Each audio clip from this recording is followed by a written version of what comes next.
ഒരു ഓട്ടോ തൊഴിലാളിയാണ്. ഉമ്മാക്കിപ്പോൾ കുറേ വർഷങ്ങളായിട്ട് ഈ അസുഖമുണ്ട്. പക്ഷെ ഇതിപ്പോൾ ഇത്രയും ഒരു മോശപ്പെട്ട അവസ്ഥയിൽ ഇപ്പോൾ ആദ്യമായിട്ടാണ് ഉമ്മനെ കാണേണ്ടത്. ഞാൻ രാവിലെ ജോലിക്ക് ഇറങ്ങുന്ന സമയത്ത് ഉമ്മ എൻ്റെ ബേക്കിൽ കൂടി ഇറങ്ങിപ്പോവും വീട്ടിൽ നിന്ന്. ഉമ്മ ഇറങ്ങിപ്പോക്കാണ്.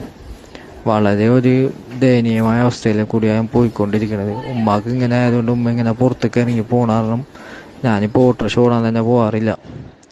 എൻ്റെ കുടുംബത്തെ അവസ്ഥ വളരെ മോശമാണ്.